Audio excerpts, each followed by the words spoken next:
আসসালামু আলাইকুম। সম্মানিত উপস্থিতি, এক মহান মাস আমাদের সামনে সমাগত। রাসূল করিম সাল্লাল্লাহু আলাইহি ওয়াসাল্লাম শাবান মাস আসলেই সাহাবায়ে কেরামের সামনে একটা খুতবা দিতেন, আর তিনি বলতেন, কদ আযাল্লাকুম শাহরু রমাদান, যে রমজান মাস তোমাদের উপরে ছায়া বিস্তার করছে। আল্লাহ রাসূল এই কথাগুলো বলে তার খুতবা শুরু করতেন এবং রমজানের প্রস্তুতি নিয়ে আল্লাহ রাসূল সাল্লাল্লাহু আলাইহি ওয়াসাল্লাম ব্যাপক আলোচনা করেছেন, পরামর্শ দিয়েছেন রমজানকে কিভাবে অতিবাহিত করতে হবে। সম্মানিত উপস্থিতি, এই রমজান হচ্ছে আমাদের জন্য মেহমান স্বরূপ। কি স্বরূপ? মেহমান স্বরূপ। তো মেহমান আমাদের সামনে আসতেছে, এমন মহান মেহমান যেই মেহমানের আগমনে আল্লাহ রব্বুল আলামিন জান্নাতের সমস্ত দরজাগুলো খুলে দেয়, যেই মেহমানের আগমনে আল্লাহ তাআলা জাহান্নামের সমস্ত দ্বারগুলো বন্ধ করে দেয়, যেই মেহমানের আগমনে আল্লাহ রব্বুল আলামিন বান্দার সমস্ত গুনাহগুলোকে ধুয়ে মুছে পরিষ্কার করে দেয়। তো এইরকম এই মেহমান, এই রমজান, তাকে কি পরিমাণ কিমত, কি পরিমাণ কদর আমাদের করা উচিত। রমজানের এক একটা মুহূর্ত যেন আমাদের বৃথা না যায়, এক একটা মুহূর্ত যেন আমাদের আমলের বাইরে কেটে না যায়, এই প্রস্তুতি গ্রহণ করতে হবে। এক নাম্বার কথা হচ্ছে, রমজান আসার আগেই রমজান মাসে আমি কি কি আমল করব, আমার আমলের রুটিন কি হবে, এইরকম একটা রুটিন সেট করে নেয়া। যেমন আমরা নামাজ আদায় করলে নামাজ আদায়ের পূর্বে আমরা উজু করি, এই উজু করাটা হচ্ছে নামাজের প্রস্তুতি। আচ্ছা, আমার প্রশ্ন, উজু করলে সওয়াব আছে না নাই? শুধু সওয়াব না, রাসূল আকরাম সাল্লাল্লাহু আলাইহি সাল্লাম ইরশাদ করেছেন, ওযু করলে বান্দার প্রত্যেকটা অঙ্গ প্রত্যঙ্গের গুনাহগুলো ধুয়ে মুছে আল্লাহ পরিষ্কার করে দেন।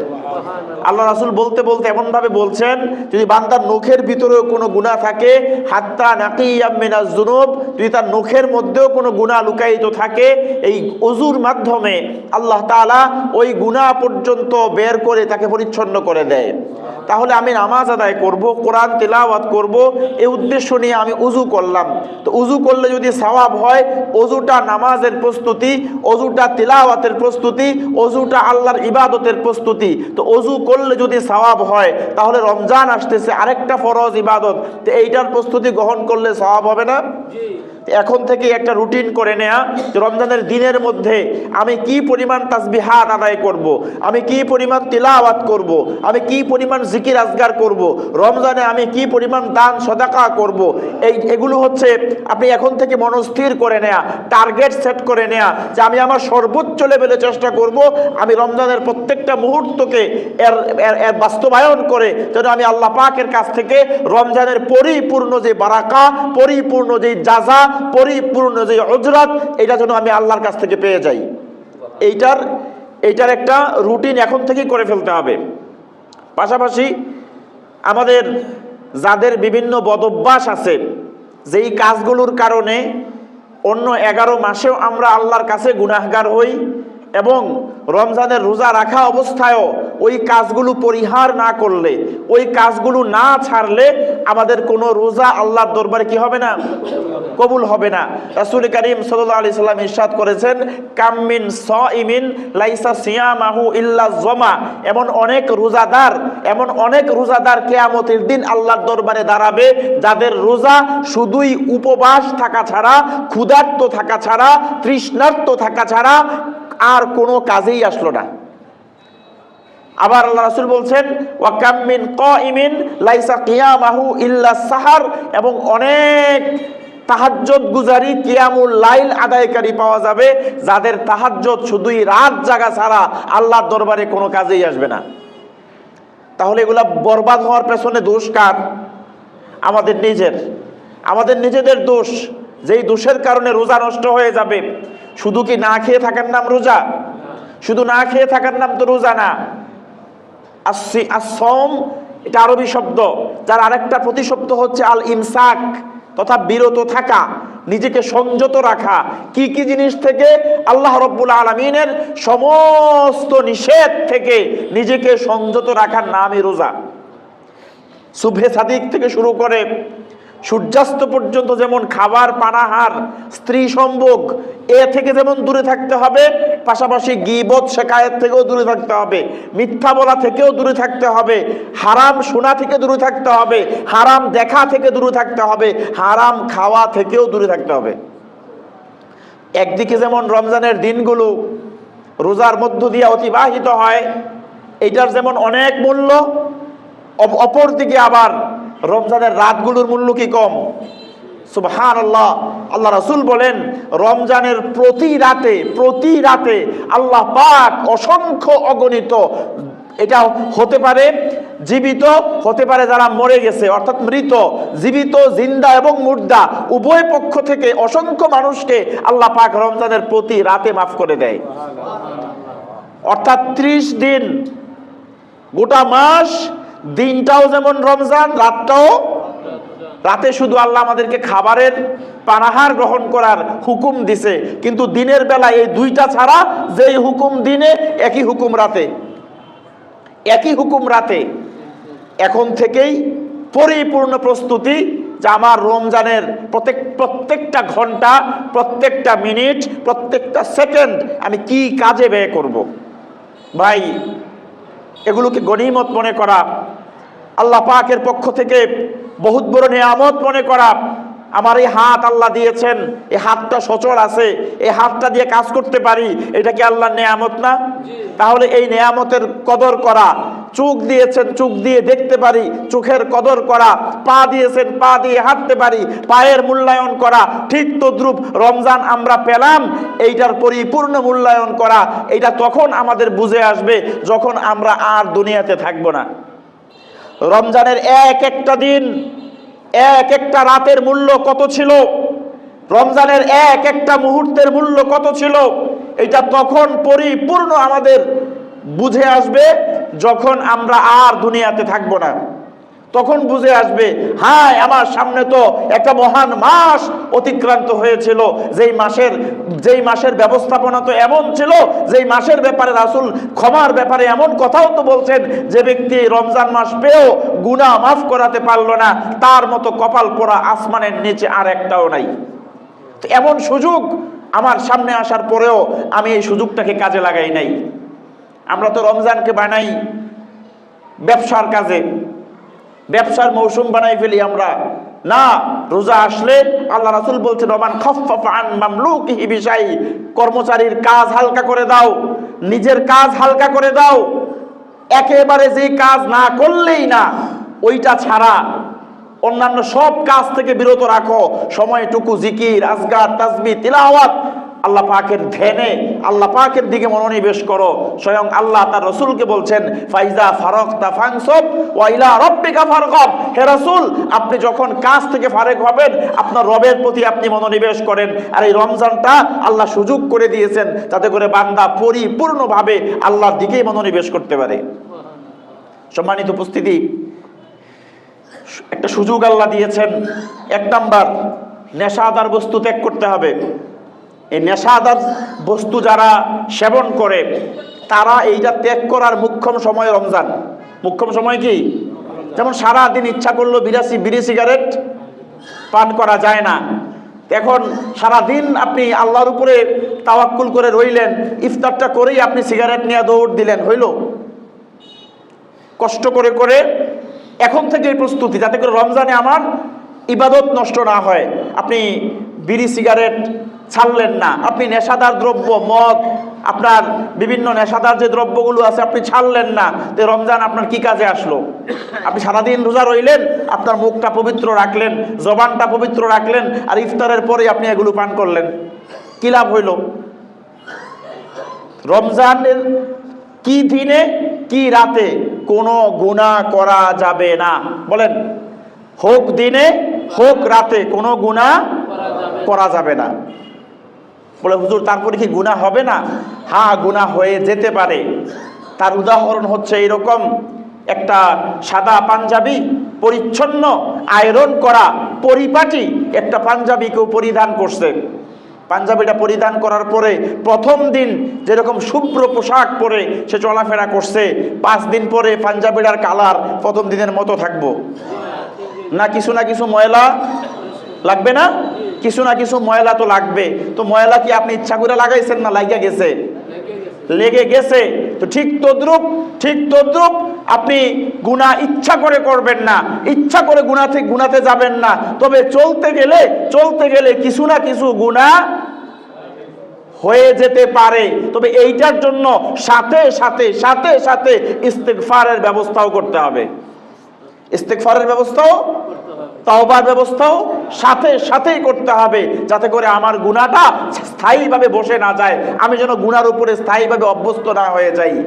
শয়তান প্রথম যখন মানুষকে দিয়া গুনাহ করায়, তখন এই গুনাহ করতে গিয়ে মানুষের ভিতরে যথেষ্ট ভয় থাকে, মনের মধ্যে খুব একটা পেরেশানি থাকে। হায়, আমি গুনাহটা করলাম, আমি অপরাধটা করলাম, এরকম একটা পেরেশানি ওই ব্যক্তির মনের মধ্যে প্রথম কাজ করে। যখন প্রথমবার করছে ভয়টা বেশি ছিল, যখন দ্বিতীয়বার শয়তান আবার করাইছে, তখন এই ভয়টা আগের মতন একটু কমছে, আবার করাইছে কমছে, আবার করাইছে কমছে, কমতে এমন অবস্থা হয় তার হায়া লজ্জা সব কিছু উঠে যায়, তার ভিতর থেকে ভয়, আল্লাহর প্রতি ভয় সব কিছু উঠে যায়। এইবার এই গুনাহটা তার অভ্যাসে পরিণত হয়ে যায়। আর যখন কারো গুনাহ তার অভ্যাসে পরিণত হয়ে যায়, বুঝতে হবে ওই ব্যক্তির ভিতরে হায়াও নাই, লজ্জাও নাই, ঈমানও নাই। কারণ যার মধ্যে ঈমান আছে, হায়া আছে, লজ্জা আছে, ওই ব্যক্তি কোনো গুনার ভিতরে লেগে থাকতে পারে না। রাসূল কারীম সাল্লাল্লাহু আলাইহি সাল্লাম বলছেন, লা ইয়ালদাগুল মুমিনু ফি জুহরিম মাররাতাইন। হ্যাঁ, আমার কোন উম্মত একই ভুল বারবার করতে পারে না, যেমন করে কোন সচেতন মানুষ একই গর্তে দ্বিতীয়বার পা দেয় না। বলেন কি বলছি? কোন সচেতন মানুষ একই গর্তে দেখে শুনে দ্বিতীয়বার পা দিবে? দ্বিতীয়বার যেমন পা দেয় না, আল্লাহ রাসূল বলছেন, লা ইয়ালতাগুল মুমিনু ফি জুহরিম মাররাতাইন। আমার কোন উম্মত ঠিক একই গর্তে দ্বিতীয়বার পা দিবে না। অর্থাৎ কোন উম্মত কোন কারণে একটা গুনাহ তার দ্বারা হয়ে গেছে, একটা ভুল হয়ে গেছে, এই ভুলটাতে সে আবার দ্বিতীয়বার ফিরে যাবে না। ভাই, রোজা আসছে, মূল উদ্দেশ্যটা কি? মূল উদ্দেশ্যটা হলো, আল্লাহ রাব্বুল আলামিন বলছেন, ইয়া আইয়ুহাল্লাযীনা আমানু কুতিবা আলাইকুমুস সিয়াম কামা কুতিবা আলাল্লাযীনা মিন ক্বাবলিকুম লাআল্লাকুম তাত্তাকুন।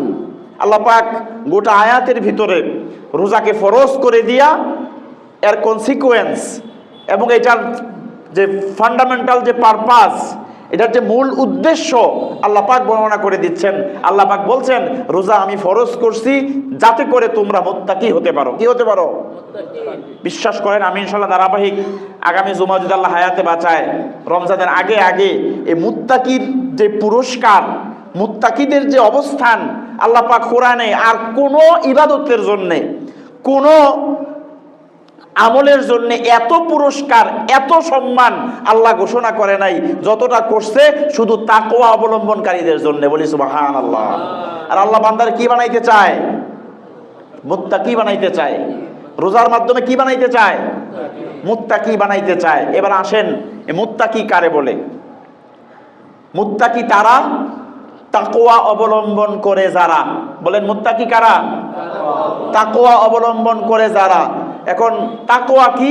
আল ইমতিসালু লিআওয়ামিরিল্লাহ ওয়াল ইজতিনাবু আন নাওয়াহি।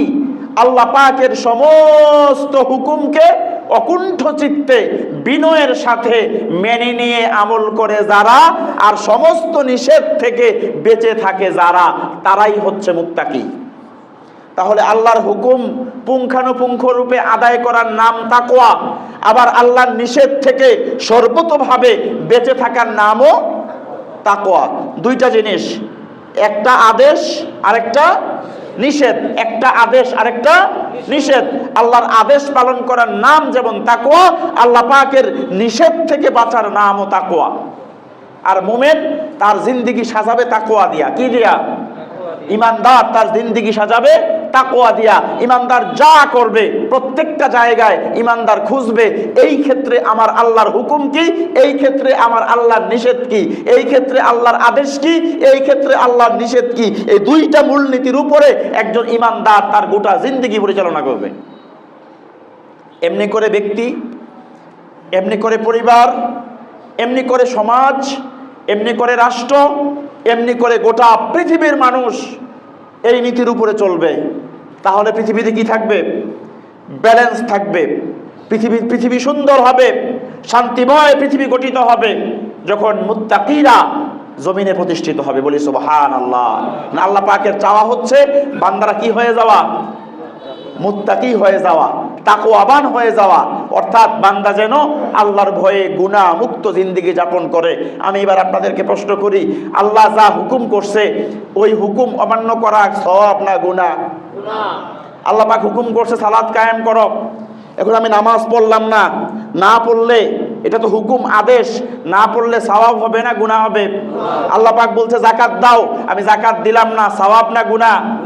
সামর্থ্যবান আল্লাহ পাক বলছে হজ করো, হজ করলাম না, সওয়াব না গুনাহ?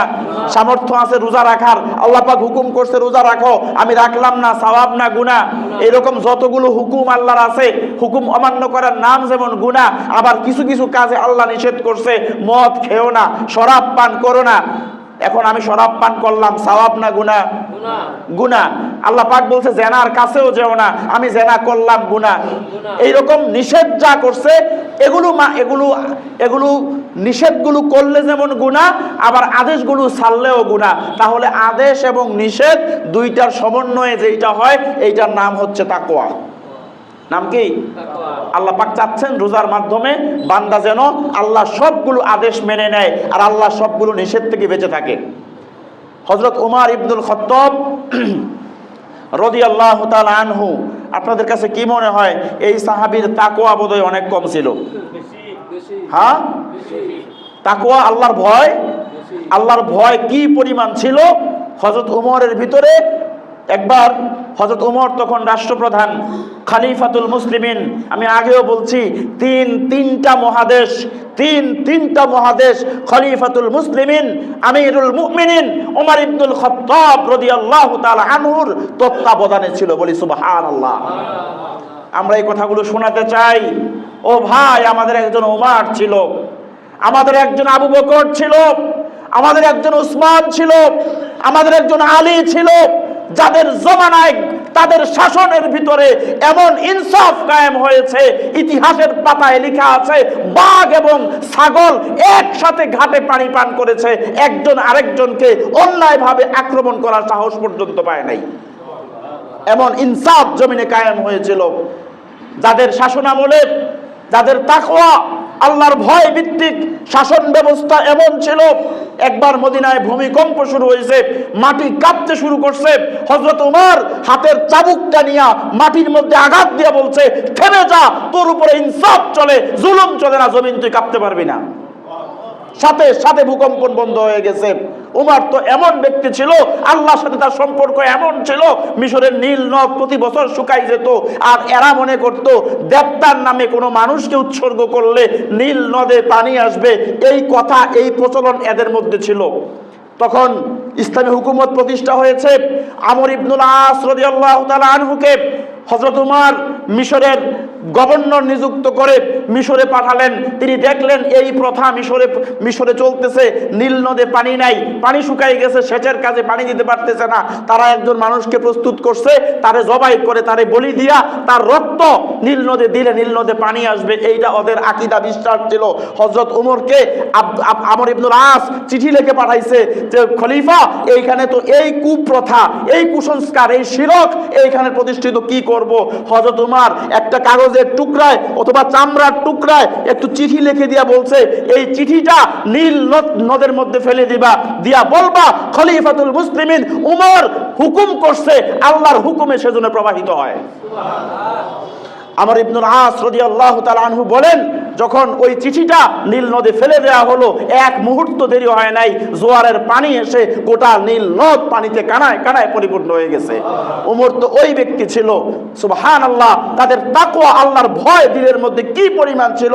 হযরত উমর তার খেলাফতকালে তিনি বসে বসে রাতের বেলায় রাষ্ট্রীয় কিছু কাজ উমর করতেছেন। এমত অবস্থায় হযরত আবু হুরায়রা রাদিয়াল্লাহু তাআলা আনহু উমরের দরবারে আসছে। আয়েশা সালাম দিছে, আসসালামু আলাইকুম ইয়া খলিফাতাল মুসলিমিন, হে মুসলমানদের খলিফা, আপনার উপরে সালাম। আয়েশা বসার পরে হযরত আবু হুরায়রা তিনি রাষ্ট্রীয় কিছু কথা, রাষ্ট্রের প্রয়োজনীয় কিছু কথা হযরত আবু হুরায়রা বলতেছিলেন ওমরের সামনে। একটা কুফি বা বাতি মিটমিট করে জ্বলতেছিল ওমরের দপ্তরে। এমন অবস্থায় আবু হুরায়রা কথা বলতেছেন, রাষ্ট্রীয় কথা, ওমর লিখতেছেন, কাজ করতেছেন। যেই মাত্র আবু হুরায়রা একটা ব্যক্তিগত কথা ওমরের সামনে শুরু করছে, ওমর সাথে সাথে ফু দিয়া বাতিটা নিভাই ফেলছে। আবু হুরায়রা বলেন, খলিফা আপনি বাতিটা নিভাই দিলেন কেন? হযরত ওমর বলেন, আবু হুরায়রা, এই বাতিটা রাষ্ট্রীয় খরচে জ্বলতেছিল, এতক্ষণ রাষ্ট্রের প্রয়োজনীয় কথা চলছে, রাষ্ট্রের কাজে বাতির তেল খরচ হয়েছে, এখন তোমার আমার ব্যক্তিগত কথা শুরু হয়ে গেছে। এখন যদি ব্যক্তিগত কথা আর কাজ এই রাষ্ট্রের তেল দিয়ে খরচ করি, আমি ওমরকে কাল কিয়ামতের দিন আল্লাহর দরবারে আসামির কাঠ গড়ায় দাঁড়ানো লাগবে। এই ছিল হযরত ওমরের মতো ব্যক্তির তাকওয়া, আল্লাহর ভয় দিলের মধ্যে এই পরিমাণ ছিল, এই পরিমাণ ভয় করতেন আল্লাহর সামনে দাঁড়ানোকে।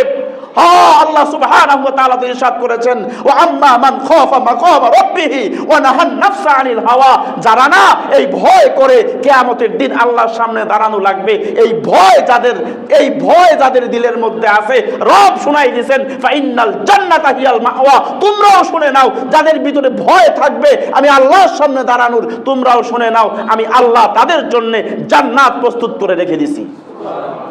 সম্মানিত উপস্থিতি, এইবার হযরত ওমর তাকওয়ার ব্যাখ্যা জানতে চাইতেছেন উবাই বিন কাব রাদিয়াল্লাহু তাআলা আনহুর কাছে। এতক্ষণে কথাগুলো এই জন্য বললাম, যে ব্যক্তি জিজ্ঞেস করতেছে উবাই তাকওয়া কারে কয়, এই উমরের তাকওয়ার কোনো কমতি ছিল? আল্লাহর ভয়ে কোনো কমতি ছিল? এই উমরের তাকওয়ার কমতি ছিল না। দেখেন বিনয় কারে বলে, যে আমি এইখানে খতিব হয়েছি দেখা যে আমি সব জানি, ব্যাপারটা তা না। কারণ ইলম জানার ক্ষেত্রে যে কারো কাছ থেকে ইলম নেওয়া যায়, অহংকারের কিচ্ছু নাই। আমি একটা পজিশনে আসি বিদায় আমি সব জানলাম, বিষয়টা কিন্তু এমন না। আর জানতে গেলে এইখানে এটা অহংকারের বিষয় না, বরং জানতে চাওয়া এইটা হচ্ছে বিনয়ের পরিচয়। কিসের পরিচয়?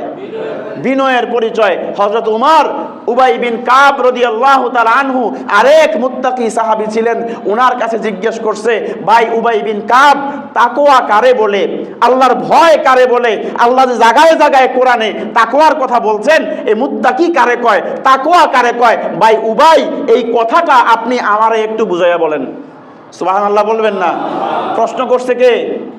উমর রাদিয়াল্লাহু তাআলা আনহু উবাই বিন কাবকে, যে ভাই তাকওয়াটা কারে কয়, আপনি আমারে একটু বুঝাই দেন। উবাই বিন কাব রাদিয়াল্লাহু আনহু এবার চিন্তা করেন, সুবহানাল্লাহ, তিনি কি সুন্দর করে বুঝাচ্ছেন। ভাই কথাগুলো তো দামি কথা, এগুলো আমাদের জন্য শিক্ষা। উবাই বিন কাব রাদিয়াল্লাহু আনহু বলতেছেন, ওমর আপনি কি কখনো আরবের মরুপথে দুই পাহাড়ের গিরিপথ দিয়ে হাঁটছেন? বলে হ্যাঁ হাঁটছি। আরবের গিরিপথের দুই ধারে বাবলা গাছ, বাবলা কাটা হয়, যেই কাটা উঠে খায়। এই বাবলা কাটার মাঝখান দিয়ে যখন আপনি হাঁটছেন, দুই দিকে কাঁটাদার বৃক্ষ, তখন আপনার গায়ের পোশাক, আপনার গায়ের চাদরকে আপনি কিভাবে রাখছেন? হযরত ওমর বলেন, আমি ওই পথ দিয়ে হাঁটার সময় যাতে আমার চাদরটা, আমার পাগড়িটা, আমার গায়ের জামাটা কাঁটায় আটকে না যায়, আমি এটাকে শরীরের সাথে আটো সাটো করে জড়াইয়া ধরে আমি ওই পথ দিয়ে হাঁটছি। হযরত উবাই বিন কাব রাদিয়াল্লাহু আনহু বলেন, ওমর এটাই তাকওয়ার ব্যাখ্যা। ঠিক গিরিপথ দিয়ে হাঁটার সময় যেমনি আপনি আপনার শরীরকে, আপনার কাপড়কে কাটা থেকে বাঁচার জন্যে সেফ করে, এটাকে শরীরের সাথে জড়াই রেখে নিরাপত্তার সাথে, নিরাপদের সাথে আপনি হেঁটেছেন, আপনি যে এই পৃথিবীতে বসবাস করবেন, এই পৃথিবীতে সুদ আছে না নাই? ঘুষ, জুলুম, জেনা, বেপরদা, অসংখ্য পাপ পঙ্কিলতায় পৃথিবী ভরপুর, কিন্তু আপনাকে এই পথ দিয়েই হেঁটে যেতে হবে। এই পথ দিয়ে চলার সময় যেমনি করে আপনার শরীরকে, আপনার কাপড়কে কাটা থেকে বাঁচাইছিলেন, এই জমিন দিয়ে হেঁটে যাওয়ার সময়, এই জমিনে বসবাস করার সময় জমিনের সমস্ত পাপ থেকে নিজেকে বাঁচাবেন। তার নাম হচ্ছে তাকওয়া। তার নাম তাকওয়া। আর আল্লাহ চাচ্ছেন এই রোজার মাধ্যমে বান্দারে কি বানাইতে? মুত্তাকি বানাইতে, তাকওয়াবান বানাইতে চাচ্ছেন। আল্লাহ পাক নিজেই বলছেন, রোজাকে আমি ফরজ করছি যেমনি তোমাদের পূর্ববর্তীদের উপরে ফরজ করেছিলাম, যাতে করে তোমরা মুত্তাকি হও। কি হও? যাতে করে তোমরা মুত্তাকি হয়ে যাও, তাকওয়াবান হয়ে যাও। এবার এই তাকওয়ার ক্ষেত্রে 1 নম্বরে লাগবে আল্লাহর ভয়। কার ভয়? আল্লাহর ভয়। আমরা মানুষের সামনে আসলে আমরা অনেক বড় সুফি হয়ে যাই না? মানুষ এনে দেখ কালায়, আরে হুজুরে এই কামরা করতে আসছে, মানুষ যদি দেখে কালকে আমার চাকরি নাই, পাবলিক মনে করবো যে হুজুর এই কাম করছে। এই ভয়ে আমরা মানুষের সামনে অপরাধ না করলেও আমরা গোপনে নিবৃতে ঠিকই আমরা অনেক অপরাধ করি না? দেখেন, হযরত আয়েশা সিদ্দিকা রাদিয়াল্লাহু তাআলা আনহা বলেন যে রাসূল কারীম সাল্লাল্লাহু আলাইহি ওয়াসাল্লাম ওনার চরিত্রটা মানুষের সামনে যেমন, ওনার চরিত্রটা এই পর্দার আড়ালে ঘরেও তেমন। কারণ তিনি মানুষকে দেখানোর জন্যে ইবাদত করেন নাই, আবার মানুষকে দেখানোর জন্য গুনাহ থেকেও বিরত থাকেন নাই। তার মানে উনি যা করছে সব কার সন্তুষ্টির জন্যে? এখন যদি আমাদের দিলের মধ্যে আল্লাহর ভয় পয়দা হয়ে যায়, আল্লাহর ভয় যদি মনের মধ্যে থাকে, তাহলে আমি মানুষের সামনেও যেমন কোনো গুনাহ করব না, পর্দার আড়ালে নিবৃতে গোপনেও আমি কোনো গুনাহ করতে পারবো না। তার কারণ দুনিয়ার কেউ না দেখলেও একজন সর্বদা আমাকে দেখে, তিনি দুনিয়ার কেউ আমাকে না শুনলেও একজন সব সময় আমাকে শুনে, যিনি সামিউন বাসির, যিনি লাতিফুন খবির, যিনি আল্লাহ, যিনি রহমান, যিনি আলিমুল গায়েব, তিনি 7 স্তবক জমিনের নিচে যেমন দেখেন, 7 আসমানের উপরেও তিনি তেমন দেখেন। আমার আওয়াজ সবচেয়ে জোরে বললেও তিনি যেমন শুনেন, আমার দিলের ধড়কন তিনি তেমন শুনেন। একটা পোকা আপনার মহাসমুদ্রের নিচে, হাজার হাজার ফুট পানির নিচে একটা ছোট্ট শ্যাওলার সাথে লেগে থাকা একটা ছোট্ট পোকাও যদি আল্লাহরে ডেকে ওঠে, ওইটাও আল্লাহ সমানভাবেই শুনতে পায়। তাহলে গুনাহ থেকে বাঁচার ক্ষেত্রে কোনো মানুষকে ভয় করব না, আল্লাহরে ভয় করব? এইবার আপনাদের কাছে আমার প্রশ্ন, যদি চিন্তা করেন আমরা প্রত্যেকটা মানুষ, সবাই তো আমরা মুসলমান, কি বলেন? সবাই তো আমরা ইমানদার মুসলমান, সবাই তো আমরা আল্লাহর প্রতি ঈমান আনছি। আল্লাহর প্রতি ঈমান এনে যদি আমরা আমাদের প্রত্যেকটা দায়িত্বের ক্ষেত্রে, প্রত্যেকটা জায়গায় যদি আমরা এই নীতি অবলম্বন করতাম, তাহলে দুর্নীতির সম্ভাবনা থাকতো? থাকতো না। আমি যখন কলম ঘুরাইতাম চিন্তা করতাম, পৃথিবীর কেউ দেখুক আর না দেখুক, আমার এই অসৎ নীতি আল্লাহ পাক দেখতেছেন। আমি যা করতেছি সব রেকর্ড হচ্ছে। অনুখরিজু লাহু ইয়াউমাল কিয়ামাতি কিতাবান ইয়ালকাহু মানশুরা। প্রত্যেকের ঘাড়ের মধ্যে ছোট্ট একটা হার, মোবাইলের মধ্যে মেমোরি কার্ড থাকে না? এই মেমোরি কার্ড দেখবেন সব সেভ করা থাকে। আল্লাহ রাব্বুল আলামিন এমন একটা কার্ড, ছোট্ট একটা হার এই প্রত্যেকের ঘাড়ের মধ্যে সেট করে দিছে। আল্লাহ নিজে বলছেন সূরা বনী ইসরাঈলের ভিতরে, ইকরা কিতাবাক কাফা বিনাফসিকা আল-ইয়াওমা আলাইকা হাসিবা। আর এই কিতাবটাকে, যে কিতাবটা পড়তে বলবে, কিতাবটা কোনো অন্য কিতাব না, যার যার আমলের কিতাব, যার যার আমলের কিতাব। আমার গোটা জিন্দেগির এক মুহূর্ত বাদ পড়বে না। মানুষ তখন আফসোস করে বলবে, মালি হাযাল কিতাব লা ইউগাদিরু সগীরাতাও ওয়ালা কাবীরাতান ইল্লা আহসাহা। হায় কি আশ্চর্য কিতাব, যেই কিতাব থেকে আমার জিন্দেগির একটা মুহূর্ত বাদ পড়ে নাই। না কোনো বড় কাজ বাদ পড়ছে, না কোনো ছোট কাজ বাদ পড়ছে। আর ওই কিতাবটা আল্লাহ বের করবেন কোত্থেকে? আল্লাহ নিজেই বলতেছেন, ওয়া নুখরিজু লাহু ইয়াউমাল কিয়ামাতি কিতাবান ইয়ালকাহু মানশুরা। যেই কিতাবটা আমি বের করব, প্রত্যেকের ঘাড়ে যে ছোট্ট একটা হার আছে, ওই হার থেকে প্রত্যেকের রেকর্ডগুলো কিয়ামতের দিন বের করে কিতাব আকারে প্রত্যেকের হাতে আল্লাহ উঠাই দিবেন। বাঁচার সুযোগ আছে? এই চিন্তা যদি করতাম, কারণ আমি সব সময় আমাকে রেকর্ড করা হচ্ছে, আমি যা করি না কেন সাক্ষী হয়ে যাচ্ছে, লেখা হয়ে যাচ্ছে, লিপিবদ্ধ করা হচ্ছে, তাহলে আর আমার দ্বারা দুর্নীতি করা সম্ভব না, আমার দ্বারা হারাম উপার্জন করা সম্ভব না, আমার দ্বারা দ্বিমুখী নীতি অবলম্বন করা সম্ভব না, হারামি করা সম্ভব না, যদি আমি এই নীতির উপরে থাকতাম, এই ঈমানের উপরে আমি থাকতাম। সম্মানিত উপস্থিতি, আর এই ভয় যখন দিলের মধ্যে আসবে তখনই মানুষ কি হয়ে যাবে? মুত্তাকি হয়ে যাবে। কি হবে? মুত্তাকি হয়ে যাবে। আল্লাহ রাব্বুল আলামিন পবিত্র কুরআনুল কারীমের সূরা রহমানের মধ্যে ইরশাদ করছেন, আল্লাহ পাক বলছেন, ওয়ালিমান খাফা মাকামা রাব্বিহি জান্নাতান। আর যে ব্যক্তি মুত্তাকি হবে, অর্থাৎ আল্লাহকে ভয় করে চলবে, তার জন্য আল্লাহ তাআলা একটা না দুইটা জান্নাত প্রস্তুত করে রাখছে। কয়টা কথা বলছে আল্লাহ? দুইটার কথা। ঠিক এই আয়াতগুলো ধারাবাহিকভাবে পড়তে থাকলে 3-4টা আয়াত নিচে গিয়ে আল্লাহ আবার বলতেছে, না বান্দা, না না না, শুধু দুইটা না, ওয়ামিন দুনিহিমা জান্নাতান, ওই দুইটা ছাড়াও তোমার রব আমি আল্লাহ আরো দুইটা জান্নাত তোমার জন্য প্রস্তুত করে রাখছি। আমার মুখের কথা না, আল্লাহর কোরআন বলছে, ওয়ামিন দুনিহিমা জান্নাতান, ওই দুইটা ছাড়াও আরো দুইটা আমি আল্লাহ তোমার জন্য প্রস্তুত করে রাখছি। কারা? ওই এই ভয়টা দিলের মধ্যে লালন করে যারা, আল্লাহর সামনে দাঁড়ানো লাগবে, আল্লাহর সামনে হিসাব দেওয়া লাগবে, মৃত্যুর পরে বিচার হবে, জান্নাত হবে, জাহান্নাম হবে, এই ভয় যারা দিলের মধ্যে লালন করে তাদের জন্য আল্লাহ তাআলা প্রথম ঘোষণা করলেন দুইটা, তারপরে আবার ঘোষণা করলেন আরো দুইটা। সুবহানাল্লাহ।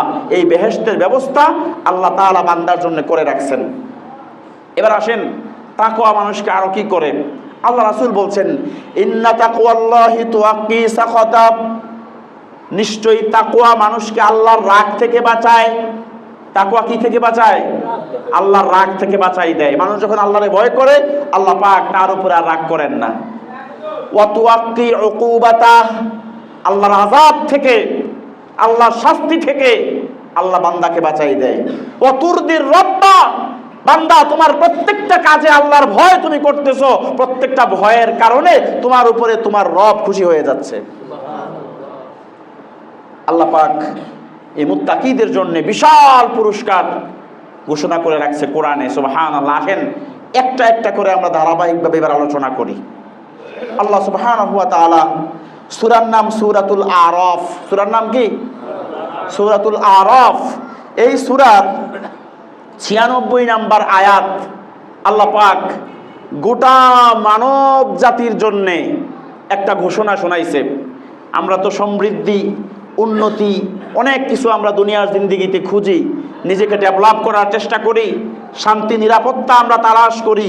প্রত্যেকটা মানুষ শান্তি চায়, প্রত্যেকটা মানুষ মুক্তি চায়, প্রত্যেকটা মানুষ সচ্ছলতা চায়, প্রত্যেকটা মানুষ অভাব মুক্ত জীবন চায়, পেরেশানি মুক্ত জীবন চায়। হ্যাঁ, এটা কোথায় আছে? আল্লাহ পাক এই সলিউশন কোরআনে দিচ্ছে। আল্লাহ রাব্বুল আলামিন বলেন, ওয়ালাউ আন্না আহলাল কুরা আমানু ওয়াত্তাকাউ লাফাতাহনা আলাইহিম বারাকাতিম মিনাস সামাই ওয়াল আরদি ওয়ালাকিন কাযযাবু ফাআখাযনাহুম বিমা কানু ইয়াকসিবুন। আল্লাহ রাব্বুল আলামিন ঘোষণা করতেছেন, বান্দারা শুনে রাখো, যদি জনপদের লোকেরা, এলাকার লোকেরা, গ্রামের লোকেরা, শহরের লোকেরা, রাষ্ট্রের লোকেরা অন্য কিচ্ছু না, শুধুমাত্র আল্লাহরে ভয় করত। কারে? আল্লাহরে ভয় করত। তারা যদি মুত্তাকি হয়ে যেত, আল্লাহ ওয়ালা হয়ে যেত, আল্লাহ পাক ঘোষণা করছেন, তাহলে আমি আল্লাহ কি করতাম? শোনো, আল্লাহ বলতেছেন, লা ফাতাহনা আলাইহিম বারাকাতিম মিনাস সামাই ওয়াল আরদ, তাহলে আমি আল্লাহ তাদের জন্য আসমান এবং জমিনের সমস্ত বরকতের দরজাগুলো খুলে দিতাম। সুবহানাল্লাহ। অভাব থাকতো, পেরেশানি থাকতো, আল্লাহ পাক শর্ত দিছে, যদি তোমরা আল্লাহরে ভয় করো, তাকওয়ার নীতি অবলম্বন করো, আসমান এবং জমিনের সমস্ত বরকতের দরজা আল্লাহ খুলে দিবেন।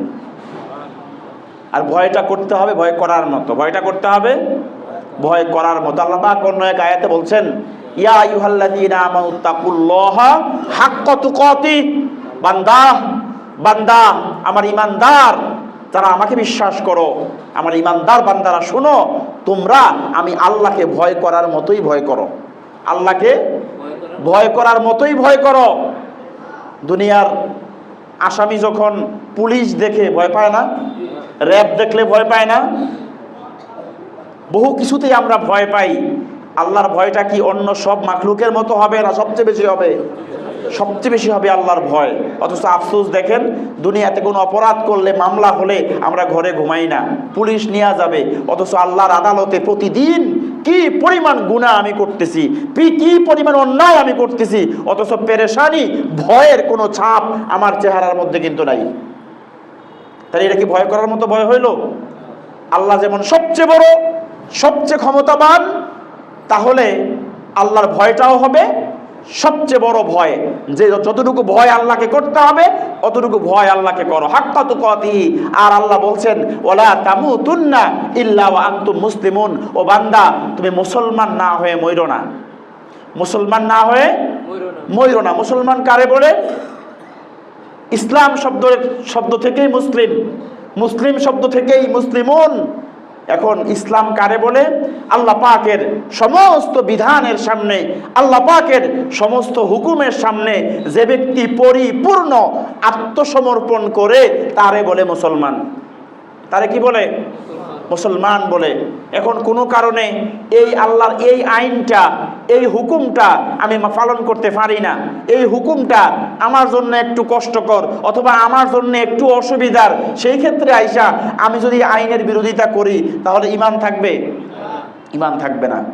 তাইলে আল্লাহর সমস্ত হুকুমের সামনে পরিপূর্ণ আত্মসমর্পণ করে, পরিপূর্ণভাবে যদি আমরা আত্মসমর্পণ করি, মেনে নেই, তারে বলে মুসলমান। আর আল্লাহ বলতেছেন, আল্লাহরে ভয় করার মতো ভয় করো, আর মুসলমান না হয়ে মরো না। ওয়ালা তামুতুন্না ইল্লা ওয়া আনতুম মুসলিমুন, মুসলমান না হয়ে মরে যেও না।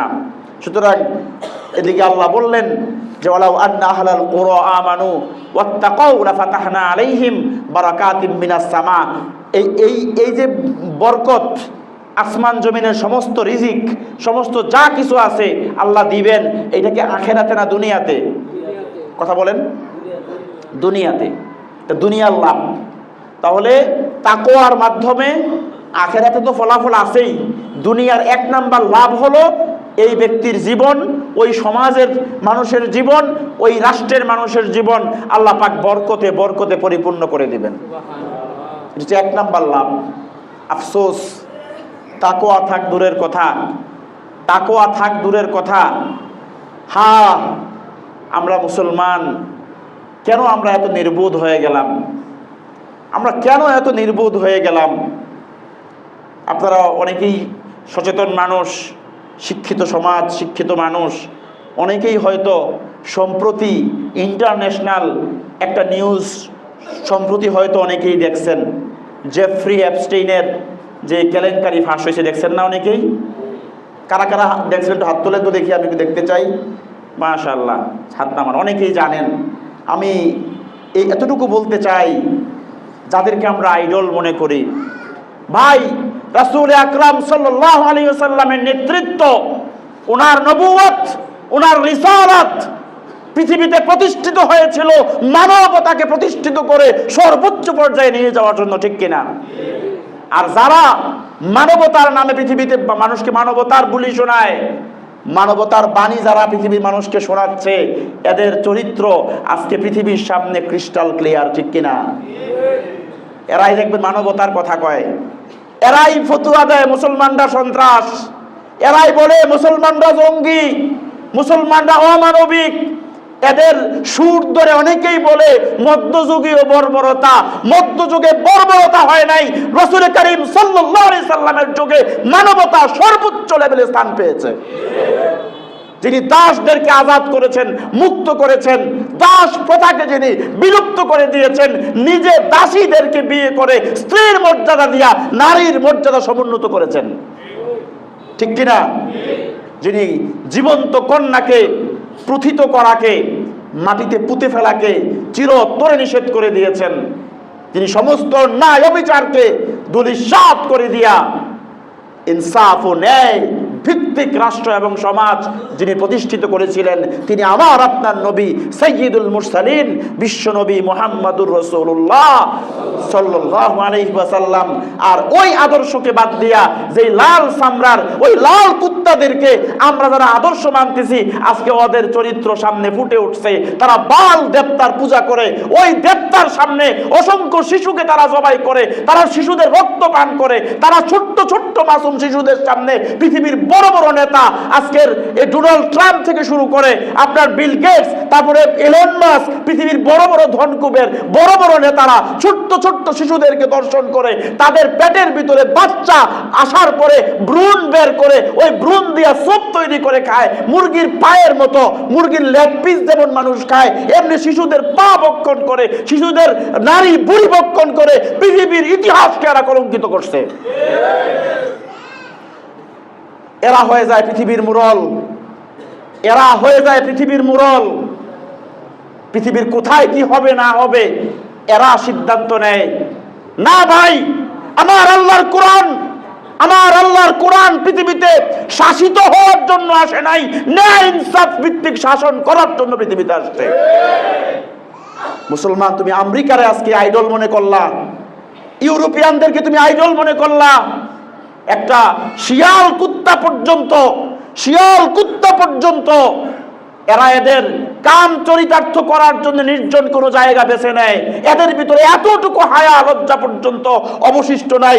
রাস্তাঘাট কোনো জায়গায় আপনি ইউরোপের হাঁটতে পারবেন না যেখানে অশ্লীলতার বেহায়াপনা নাই। আল্লাহ পাক যে কোরআনে বলছে যে উলাইকা কাল আনআমি বাল হুম আদল, ও ঈমানদার, কাদেরকে তোমরা আইডল মানতেছো, কাদের পেছনে তোমরা ছুটতেছো, এরা তো তারা যাদেরকে আমি রব ঘোষণা করছি এগুলা চতুষ্পদ জানোয়ারের চেয়েও নিকৃষ্ট। আমাদের মুফতি মুশতাকুর নবী হাফিজাউল্লাহ উনি সুন্দর করে বলছেন, শুয়োর একটা নিকৃষ্ট প্রাণী, শুয়োর একটা নাপাক প্রাণী, নিকৃষ্ট প্রাণী। আচ্ছা, শুয়োরের পেটে যদি কোনো ফোঁকা হয়, তার শুয়োরের পায়খানার লোকে যদি কোনো ফোঁকা বের হয়, ওই ফোঁকাটা আরো কত নিকৃষ্ট। শুয়োরের পায়খানার লোকে কোনো ফোঁকা বের হইছে, ওই ফোঁকাটা কেমন নিকৃষ্ট। বলছে আল্লাহ যে বলছে উলাইকা কাল আনআমি বাল হুম আদল, ওই যারা ঈমান আনে নাই, ওই কাফের মুশরিক, ওই বেনিয়ার দল, এগুলো ওই রকম ওই এর চেয়েও আরো বেশি মারাত্মক নিকৃষ্ট। এদের মধ্যে মানবতা বলতে কিচ্ছু নাই। তারা চাচ্ছে নিউ ওয়ার্ল্ড অর্ডার, নতুন এক বিশ্ব ব্যবস্থা নিয়ে আসবে, যে বিশ্ব ব্যবস্থায় কোনো ধর্ম থাকবে না, কোনো রিলিজিয়ন থাকবে না, পৃথিবীর মানুষ একমাত্র উপাসনা করবে শয়তানের। কার? শয়তানের। আর এগুলোর কিছু সাইনও আজকে প্রকাশ পাইছে, গায়ের মধ্যে ট্যাটু করা, তারপরে আপনার বাদ্যযন্ত্র, গান বাজনা, এই সমস্ত কাজগুলো শয়তান থেকে আজকে এগুলা প্রকাশ পাচ্ছে। এবং এরা আজকে পৃথিবীর বড় বড় সেলিব্রিটি যাগুলো আছে সব এই ফ্রি মিশনারি, এই ইলুমিনাতির সদস্য, এরা সব শয়তানের পূজা করে। আর শয়তানকে খুশি করতে গিয়া যেই কাজ করলে আল্লাহ সবচেয়ে নারাজ হয়, ওই কাজটা কইরাই এরা শয়তানকে খুশি করে, ওই কাজ করেই শয়তানকে খুশি করে। আল্লাহ ঘোষণা করলো, বান্দা তাকওয়ার নেকি অবলম্বন করো, শান্তি, সমৃদ্ধি আর বরকত দিয়া আমি পৃথিবীকে ভরে দিব। আর এই কুত্তাগুলা, এই জানোয়ারগুলা, এরা পৃথিবীকে জেনা বেবিচার দিয়া ভরে ফেলছে, ঠিক কিনা? একটা মানুষের সাথে একটা স্বাভাবিক মানুষের যেমন হাজত, যৌন ক্রিয়া করা, আল্লাহ পাক বিয়ের মাধ্যমে এটাকে জায়েজ করছে, ঠিক না? বিয়ের মাধ্যমে এটাকে জায়েজ করছে যাতে করে সম্ভ্রম, ইজ্জত এগুলো প্রতিষ্ঠিত হয়। আর এই জানোয়ারগুলো এই পর্নোগ্রাফির নামে এই নারী পুরুষের এই অবাধ মেলামেশাই, জেনা ব্যভিচারগুলোকে ধারণ করে ইন্টারনেটের মাধ্যমে গোটা বিশ্বে এই বেহায়াপনা এরা ছড়াই দিছে। এরা মানুষ আর এদেরকে আমরা মনে করি এরাই পৃথিবীতে সভ্য জাতি, সিভিলাইজড, এদেরকে আমরা ভদ্র মনে করি। না না না, ভদ্রতা একমাত্র ইসলামে, সভ্যতা একমাত্র ইসলামে, কল্যাণ এবং মুক্তি একমাত্র কোরআনে, একমাত্র ইসলামে, ঠিক কিনা বলেন? আর কোথাও কল্যাণ নাই। মুসলমান যদি বাঁচতে চাও, এখনো সময় আছে। কোরআন ভিত্তিক জীবন, হাদিস ভিত্তিক জীবন, আল্লাহর ভয় ভিত্তিক জীবন তোমরা যাপন করো। এদের দুইটা কাজ, এক নেশা আর এক নারী, এক নেশা আর এক নারী। এবং এই জানাবে বিচার করতে করতে এরা এত নিকৃষ্ট হয়েছে, ছোট্ট 3 বছর 4 বছরের ছোট্ট শিশুগুলা পর্যন্ত এদের হাত থেকে নিরাপদ না। এরা এসে আবার পৃথিবীতে বলবে যে আমরাই শান্তি স্থাপনকারী। স্পষ্টতই বলতে চাই, সুবহানাল্লাহ, আজ থেকে 1500 বছর আগে আল্লাহ সুবহানাহু ওয়া তাআলা পবিত্র কোরআনুল কারীমে দীপ্ত কণ্ঠে ঘোষণা করেছেন, ওয়া ইযা কিলা লাহুম লা তুফসিদু ফিল আরদ ক্বালু ইন্নামা নাহনু মুসলিহুন। আমার আল্লাহ আমার রাসূলকে জানাইছেন যে হে রাসূল, আপনি শুনে রাখেন, যখন তাদেরকে বলবেন তোমরা জমিনে ফাসাদ সৃষ্টি করো না, অন্যায় অবিচার করো না, তারা বলবে না না না, আমরা ফাসাদকারী না, আমরা জমিনে শান্তি স্থাপনকারী। আজকের এই আমেরিকা এই ক্যাটাগরিতে পড়ে কিনা? পড়ে না? আপনি কোথাও কোরআনের হুকুমত কায়েম করবেন না, ওরা হতে দিবে না, আর ওরা বলবে কি এটা সন্ত্রাস, আর ওরা যেটা করছে এটা এটা এটা ন্যায়। আরো আশ্চর্য লাগলো, এইবার একটু নিজের দেশে আসি, যে আমাদের দেশে কিছু বাঙ্গু নাস্তিক আছে। এগুলা হচ্ছে জাফর ইকবালদের অবৈধ সন্তান, ঠিক কিনা বলেন? দেখবেন বিভিন্ন সময় কোরআনের আইন নিয়া, নারীদের হিজাব নিয়া, পর্দা নিয়া, নারী স্বাধীনতার নামে এরা খুব বেশি গলা ফাটাইয়া চিৎকার করে কথা বলে। যদি অধিকার নিয়ে এই কথা বলবা, তোমাদের আব্বা ডোনাল্ড ট্রাম্পের কুকীর্তি ফাঁস হয়েছে, এই ব্যাপারে এই জানোয়ারদের জবান দিয়ে একটা কথাও আমরা শুনি নাই। এগুলোর উদ্দেশ্য ন্যায় কথা নয়, এগুলোর উদ্দেশ্য হচ্ছে জমিন থেকে ইসলামকে চিরতরে বিদায় করে দেয়া। দ্বীনের চরম দুশ্মনেরা, সম্মানিত উপস্থিতি, যদি শান্তি চাই, নিরাপত্তা চাই, এদেরকে অনুসরণ নয়। এরা পৃথিবীতে শান্তি স্থাপন করবে না। যদি করতই, যেই পরিমাণ অর্থ, যেই পরিমাণ টাকা পয়সা শুধু মানুষ মারার জন্যে যেই উন্নত অস্ত্র শস্ত্র এরা বানিয়েছে, এক একটা পারমাণবিক বোমা এরা বানিয়েছে, এক একটা ব্যালিস্টিক মিসাইল তারা বানাইছে, যেই পরিমাণ অস্ত্র তারা তৈরি করছে, বিশ্বাস করেন তার অর্ধেকও যদি খরচ করত, গোটা পৃথিবীতে একজন মানুষও আর না খাওয়া পাওয়া যেত না। এরা মানুষের জীবন নিয়ে কাজ করে না, এরা পৃথিবীতে আসছে ওই ফাসাদ সৃষ্টি করার জন্যে। আর কোরআন পৃথিবীতে আসছে আল্লাহর ভয় ভিত্তিক এক সুন্দর সমাজ বিনির্মাণ করার জন্যে। আসুন আমরা মুসলমান কোরআনকে আঁকড়ে ধরি, আর সর্বতোভাবে ভয় করব কারে? ভয় করব কারে? এক আল্লাহকে ভয় করি। ব্যক্তি জীবনেও, সামাজিকভাবেও, পারিবারিকভাবেও তাকওয়াকে আমরা প্রতিষ্ঠিত করি, আল্লাহর ভয় ভিত্তিক সমাজ প্রতিষ্ঠিত করি, যেন সমাজের প্রত্যেকটা মানুষ এক আল্লাহরে ভয় করে চলে। এমন একটা সমাজ যদি বিনির্মাণ হয়ে যায়, আমার আল্লাহর ওয়াদা সত্য, আলা ইন্না ওয়াদাল্লাহি হক, নিশ্চয় আমার আল্লাহর ওয়াদা সত্য। এই সমাজে কোনো অভাবী, দুস্থ, নিপীড়িত মানুষ খুঁজে পাওয়া যাবে না। তাকওয়ার 1 নাম্বার পুরস্কার হলো আল্লাহ ওই সমাজ থেকে অভাব, দারিদ্রতা, পেরেশানি এগুলো দূর করে দিয়া আসমান জমিনের সমস্ত বরকত ওই জাতির জন্য আল্লাহ উন্মুক্ত করে দিবেন। পারবো তো ইনশাআল্লাহ? সবাই চেষ্টা করি। আবারও বলছি, সামনে রমজান আসতেছে, তাকওয়ার মাস। কিসের মাস?